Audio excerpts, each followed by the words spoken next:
Diet culture is a cult, and nobody notices. What if I told you that diet culture behaves a lot like a cult? It has its own beliefs, its own language, its own promises, and anyone who questions it is treated like they've committed heresy. And today, millions of people are being invited into its newest chapter. What's up, guys? Charlie here, Food Fight Club. Thanks for dropping in. Today, I want to talk to you about how lately it's occurred to me that there are many similarities between diet culture and a real-life cult. So let's get in the ring. First, let's define what a cult is. This is from the AI assistant on DuckDuckGo. It's a little lengthy, but stick with me. Number one, a religion or religious sect generally considered to be extremist or false, with its followers often living in an unconventional manner under the guidance of an authoritarian, charismatic leader. Number two, the followers of such a religion or sect, which sect do you belong to? No carb, low carb, keto, carnivore, no fat, low fat, intermittent fasting. You get the picture. Number three is a system or community of religious worship and ritual. Number four, the formal means of expressing religious reverence, religious ceremony, and ritual. A couple more. Number five, a usually non-scientific method or regimen claimed by its originator to have exclusive or exceptional power in curing a particular disease. That's funny because there really is no scientific proof that restrictive diet helps you lose weight. We'll get to that. Number six, obsessive, especially faddish devotion to or veneration for a person, principle, or thing. Number seven, the object of such devotion. Okay, real quick from the Merriam-Webster dictionary. Number one, a small religious group that is not part of a larger and more accepted religion and that has beliefs regarded by many people as extreme or dangerous. Number two, a situation in which people admire and care about something or someone very much or too much. Number three, a small group of very devoted supporters or fans. Number four is the formal. It's a system of religious beliefs and rituals. All right, so one of my focuses here on this channel is that it's not your body that needs fixing. It's that the culture you're innocently exposed to has insidiously convinced you that your body needs fixing.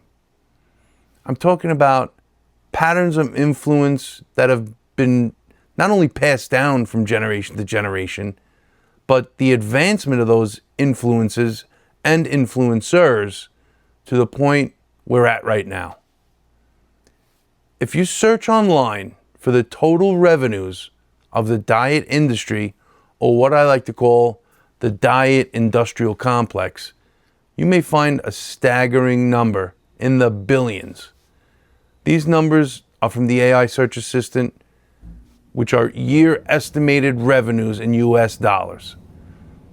$190.6 billion in 2025, $221.7 billion in 2026, and $562.2 billion projected for 2033.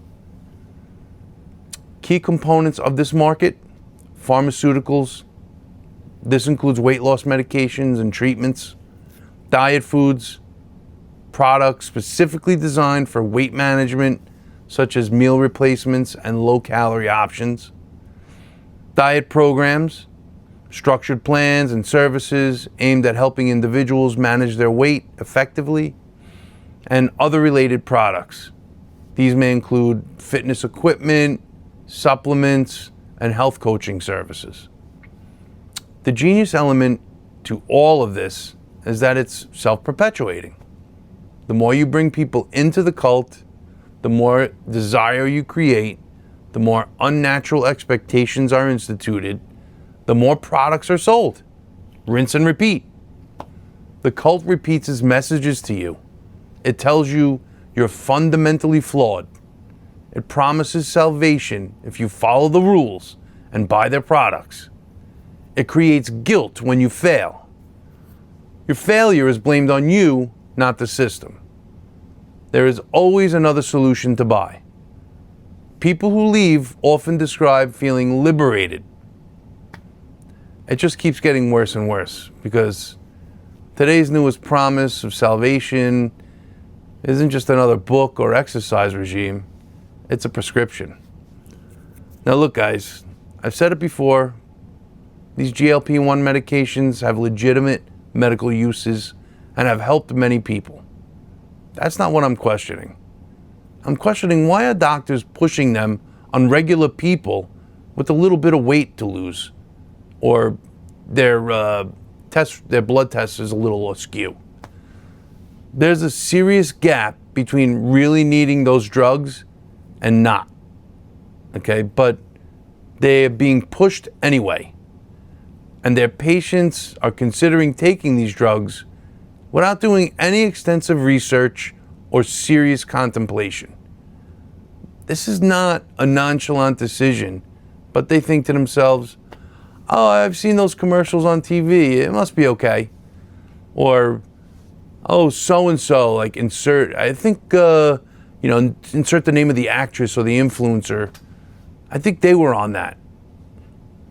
Well, they were on this one. Listen, almost all doctors out there just want to help their patients. I'm not demonizing doctors, but these days doctors are so damn busy trying to keep up and make their nut that they don't have the time to do deep dives and learn about the drugs that are being suggested to push by the drug reps and in conferences and medical journals. I mean, let's face it, it's its own industry too. It comes back to the cult. What pain is diet culture exploiting? Why is thinness still being sold as the answer to self-worth? In my opinion, the public has been lied to about weight and health for decades. Why not do your own research? The numbers have been fudged. The fix is in. They just want you to take their drugs. But an educated person won't fall easily for their solutions. They'll find their own. They'll find ones that they're comfortable with. By the way, I'm not a doctor or a medical professional. I almost was, but I'm not. This is all just food for thought. Entertainment, if you will. So, I just want to ask you a few questions as we wind down here. Why is being hungry sold to us as a moral failure? Why is eating less praised, regardless of what it does to your mind and body? Why do we celebrate appetite suppression more than healing our relationship with food?